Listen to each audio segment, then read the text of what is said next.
Bienvenue sur Lithothérapie & Co. Je m'appelle Jade, je suis lithothérapeute et dans ce podcast, nous allons découvrir ce qu'est la lithothérapie. Si vous vous demandez ce qu'est la lithothérapie, ce qu'elle apporte et comment utiliser les pierres au quotidien, alors vous êtes au bon endroit. Toutes les semaines, je vous offre des conseils et astuces pour vous aider à mieux la comprendre et à l'implémenter dans votre quotidien pour un meilleur équilibre de vie. Alors, prêt à mettre en avant votre bien-être grâce aux pierres ? À devenir plus aligné et à gagner en sérénité ? C'est parti pour l'épisode du jour. Bonjour à tous et bienvenue dans l'épisode 212 du podcast Lithothérapie & Co. Et ça y est, c'est l'heure de la rentrée, on est en septembre et j'ai décidé de vous faire une checklist spécialement pour les pierres de la rentrée. Et oui, parce que soyons honnêtes, la rentrée, c'est pour beaucoup pas excitant et pour d'autres, c'est carrément terrifiant. C'est terrifiant, moi je l'ai vécu.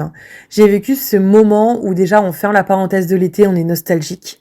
On doit reprendre les dossiers qui sont empilés, on doit revenir, on doit gérer la maisonnée en plus, on doit réapprendre à se réveiller beaucoup plus tôt et ce ventre serré quand on doit retourner dans un environnement toxique. Moi j'avais un patron qui était pervers narcissique à l'époque, c'était très compliqué pour moi et je me sentais désemparée quand c'était la rentrée, mais à tel point que j'avais la boule au ventre et que j'avais envie de pleurer. Donc je m'en souviens mais vraiment comme si c'était hier, j'étais salariée et c'était tellement dur pour moi de mettre ça et je vous avoue que les pierres c'est ce qui m'a le plus aidée. J'avais l'impression d'avoir une armure et en fait j'arrivais, j'étais blindée. Et donc c'est pour ça que j'ai décidé de vous proposer aujourd'hui quelques pierres qui peuvent vous aider, une petite checklist personnelle. Vous allez voir dans quelle situation vous vous reconnaissez et les pierres dont vous avez besoin.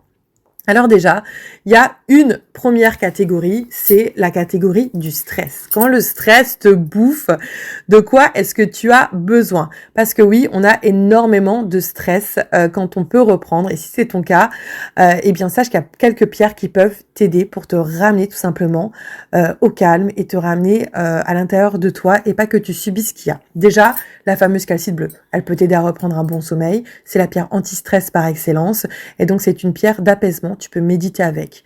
Tu as aussi la lépidolite. La lépidolite, c'est une pierre qui vient aider contre les fluctuations de la pensée, notamment quand tu as ce mental qui jongle énormément et qui va du coup prendre le dessus, et ça t'aide à calmer ce mental-là.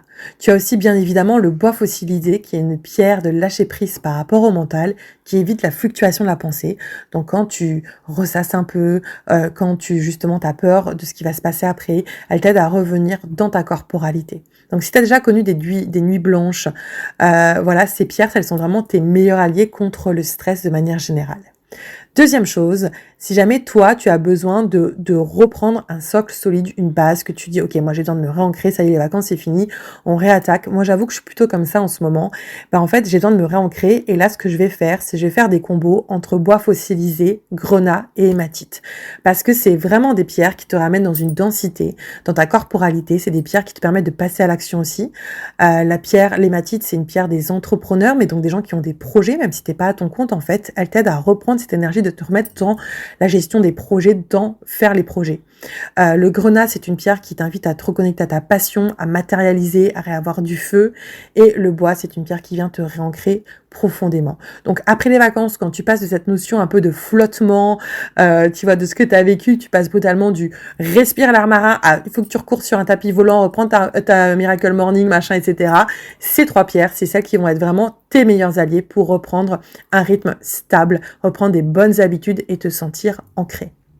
Ensuite, numéro 3, sache que si tu as besoin de reprendre confiance en toi pour la rentrée, de reprendre ta place, de oser t'affirmer, forcément là tu vas avoir les pierres qui vont travailler sur le chakra du plexus solaire, donc notamment la citrine, le jaspe impérial. Et oui, parce que comment te dire, si tu veux. Et je rajouterais même l'aigle marine. Pourquoi ? Parce que la citrine, c'est avoir confiance en soi, oser prendre sa juste place, oser rayonner. Le jaspe impérial, c'est aussi une pierre qui te ramène à cette énergie de femme pilier que tu es, d'impératrice, de reprendre ta juste posture et cette confiance en soi. Et la cornaline, c'est oser communiquer, verbaliser les choses que tu n'oses pas dire. Donc ces trois pierres, elles vont vraiment t'aider. Si tu as la gorge nouée, si tu n'oses pas dire les choses, si tu veux prendre la rentrée et faire enfin les choses différemment, que ce soit dans ta famille ou au niveau professionnel, tu te dis, allez, là, on reprend les bonnes choses et on reprend avec un rythme que moi j'ai choisi, je m'impose, j'ose dire ce que j'ai envie pour que ce soit beaucoup plus juste. Et bien dans ces cas-là, c'est ces trois pierres-là qui vont t'aider le plus. Et puis, si jamais tu ressens le besoin de te protéger, bien évidemment pour cette rentrée, sache que tu as toujours la labradorite pour de la protection douce et l'œil de tigre qui est la pierre de protection par excellence, surtout si tu rentres dans un environnement qui est toxique. Moi, par exemple, je te dis, mon patron qui était pervers narcissique, je peux te dire que j'étais parée d'œil de tigre sur moi. Mais vraiment, je pouvais pas y aller sans ça et ça m'a vraiment aidé à traverser ça jusqu'à ce que j'ai le courage de poser ma rupture conventionnelle et de quitter pour créer Audace après. Mais je t'assure que ça m'a tellement, mais tellement aidé. Et là, c'est pareil, que ce soit le boulot, la famille, les relations autour de toi, sache que si tu ressens le besoin d'être protégé, tu as ce fameux combo entre labradorite, œil de tigre et aussi tourmaline noire qui peuvent vraiment t'aider à te sentir ancré et à ne pas prendre des énergies qui ne t'appartiennent pas pour que toi, tu puisses rester dans tes belles énergies à toi après tous les efforts que tu as fait pour te détendre cet été. Ok?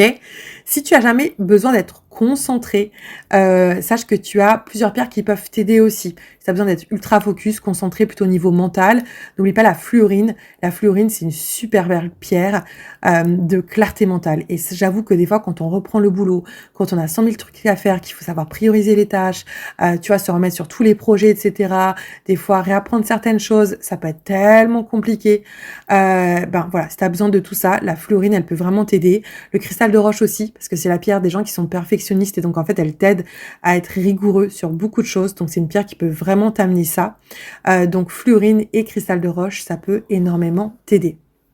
Tu as aussi l'opale verte fossilisée, ça je t'en parle tout le temps. L'opale verte fossilisée, c'est la pierre de l'abondance, tout le monde devrait l'avoir chez soi. Si jamais tu ne l'as pas, prends-la, elle peut vraiment t'aider à réactiver des énergies d'abondance pour la rentrée, que ce soit à tous les niveaux, parce qu'on parle bien évidemment d'abondance financière, mais il n'y a pas que l'abondance financière, il y a plein d'autres pierres qui peuvent être sympas. Et puis, si tu sens que tu es un petit peu chamallow à la rentrée, que tu veux une pierre pour adoucir cette transition, parce que c'est vraiment très compliqué, dans ces cas-là, n'hésite pas à prendre une pierre du chakra du cœur, comme par exemple un beau quartz rose, pour te donner plein d'amour, une grosse bulle de douceur, parce que oui, des fois, on a besoin de rentrer toute douce, on a des petits pincements au cœur de ce qu'on a laissé derrière soi, et ça fait du bien de se remettre une petite boule de douceur avec un joli quartz rose pour travailler. Voilà, je te mets cette sélection juste en dessous, t'as juste à cliquer dessus. S'il y a quelque chose qui t'a fait écho, n'hésite pas à les prendre, parce que moi, franchement, j'ai pendant longtemps subi mes rentrées. La dernière que j'ai faite, c'était grâce aux pierres et c'est grâce à elles que j'ai pu tenir et que j'ai pu avoir une transition derrière. Donc, en fait, c'est pas inévitable de souffrir. On peut avoir de beaux outils pour nous accompagner. Les pierres, c'est un super outil, le minéral de manière générale. Elles vont te donner de la force intérieure, elles vont t'aider, elles vont être de vrais alliés, de vraies compagnes. Donc, vas-y, go, go, go, ne reste pas toute seule. Ça marche. Allez, je te laisse cliquer juste en dessous pour aller voir tes pierres. Je te fais plein de gros bisous d'amour et je te dis à la semaine prochaine. Ciao, ciao.